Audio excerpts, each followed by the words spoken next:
They work for the Green Bay Packers.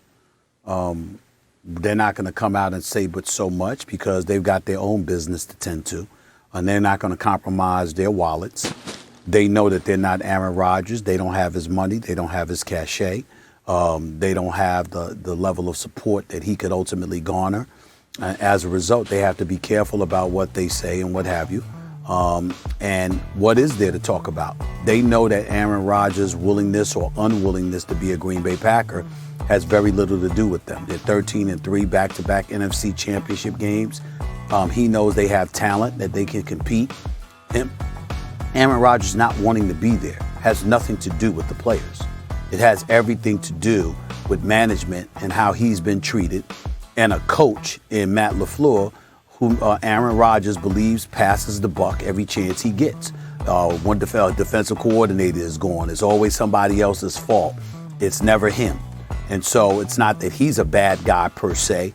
It's that the level of accountability he's willing to stomach is limited. And obviously we know Mark Murphy is incredibly detached. Just look at the quote that he put forth a few weeks ago. His engagement in spin control where, trying to talk about Aaron Rodgers was somebody difficult to deal with as opposed to him looking in the mirror and thinking about the kind of culture that he's fostered throughout the years. First, it was Ted Thompson being disrespectful towards Aaron Rodgers. Now it's Gutekunst that's done the same thing.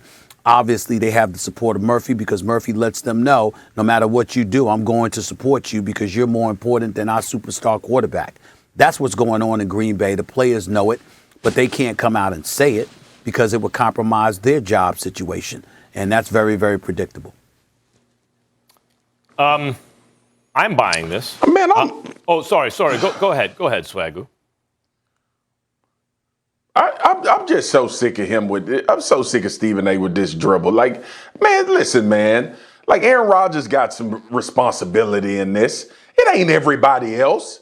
He owns some of the buck, and for players to come out and say what Davante said, it's obvious that they have to show loyalty to their paycheck. They got families to go home to. But yeah, but it is a slight to the players, Stephen A., because their future is tied to Aaron Rodgers' future, as Davante said a few weeks ago when he was asked this same question. And the reason why he says it's confusing is because we do have a good relationship with Aaron, but Aaron doesn't seem to let that overcome the things that's going on with the front office. I'm not saying Aaron Rodgers should handle his business based on all of the personal relationships that he has with the team and the players, but it does affect them. Not only do they have to ask questions about it, it affects them immediately on the field of play. Davante wants Aaron Rodgers because Davante is a better wide receiver with Aaron Rodgers. The defense is a better defense with Aaron Rodgers playing quarterback. So these guys are directly affected. I don't think that's Aaron Rodgers'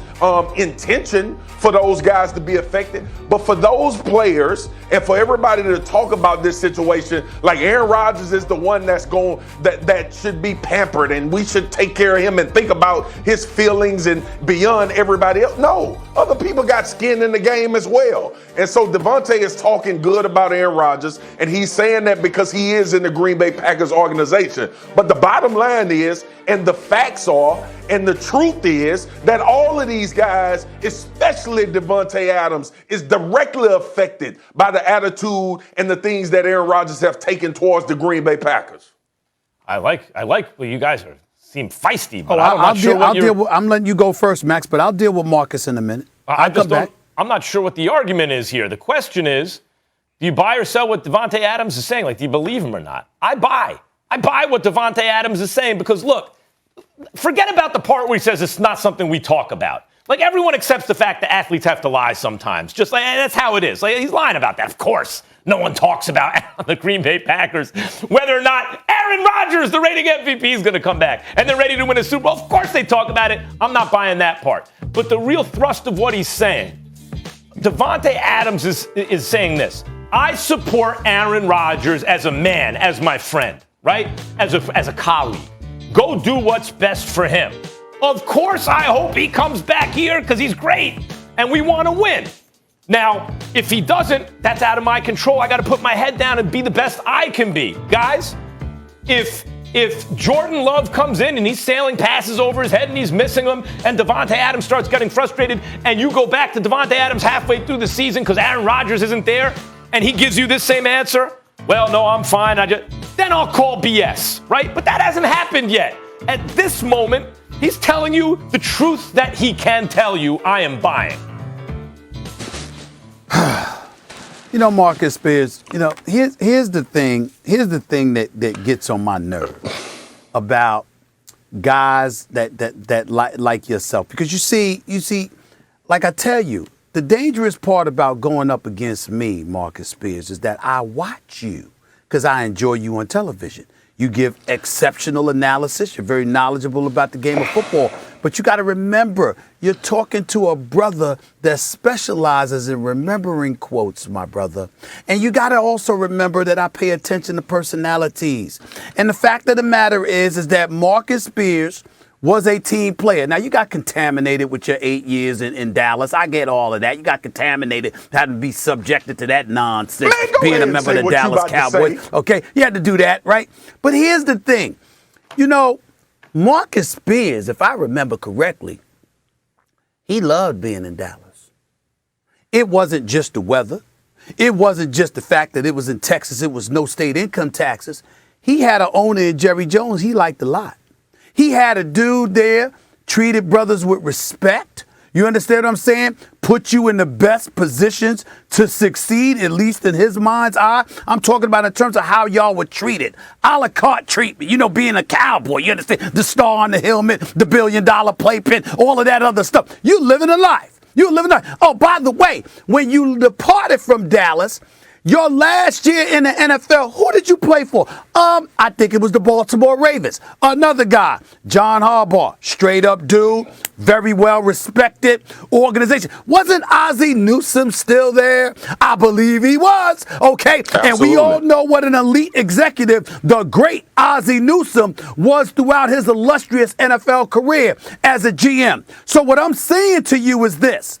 If Marcus Spears was playing in an organization where you were treated like trash, you were disrespected, you were disregarded, you were literally told to shut up, go play, we run the organization, when you the face of the franchise, and you carried the franchise on your shoulders for the better part of a decade, when the only thing known outside of you in Green Bay was cheese and Clay Matthews' hairdo. That's it. Other than that, nothing else mattered. Other than that, other than those two things, other than you, the only two things that mattered in Green Bay was cheese and Clay Matthews' hairdo. Him giving Troy Polamalu a run for his money with all those damn hair commercials. That's about it. And you were treated like that, you would lose your damn mind. So for you to sit here on national television, acting like, oh my goodness, Aaron Rodgers, he got some skin in this game, he played a role in this and all of this other nonsense, when we all know we ain't talking about football. We're talking about the way the man was treated. And you, of all people, would never tolerate anybody talking to you and treating you the way Green Bay treated Aaron Rodgers. That's what this is about. Let's stop acting like we don't know it and stop acting like it's about football. It's not. So Green Bay not drafting a wide receiver and drafting Jordan Love is the disrespect that you talking about? Is that what you're talking about, Stephen A? I'm talking about the way Mark Murphy, Ted Thompson, then Brian Gutekunst, and Matt LaFleur treated. Matt LaFleur, when he took the ball out of his hands on fourth down, do you remember what he said? Oh, I didn't even think about talking about him. I didn't even think of talking to him about it. I don't know why. I didn't think about it. He thought he was playing with 4 downs, not 3. Gutekunst making moves, doesn't even give him the courtesy of a phone call. Ted Thompson, Mark Murphy, you say I didn't talk about him? Can you and I have an intelligent conversation and say 2 things can be true? Can 2 things be true? All right? Yes. Can it be true that what Aaron Rodgers is going through right now with the Green Bay Packers is affecting his teammates? Can that be true? Is it far-fetched to think that the guys in that locker room and the guys that are getting ready to play in this season that's not an Aaron Rodgers situation are going through things because Aaron Rodgers may not be there? I'm directly impacted by great players around me, helping me prolong my career. Okay, that's an impact. Playing alongside of DeMarcus Ware helped me prolong my career. Having guys like Tony Romo and Jason Witten and T.O. and all of those guys having success turned into team success, which ultimately turns into individual success. Okay, you still got to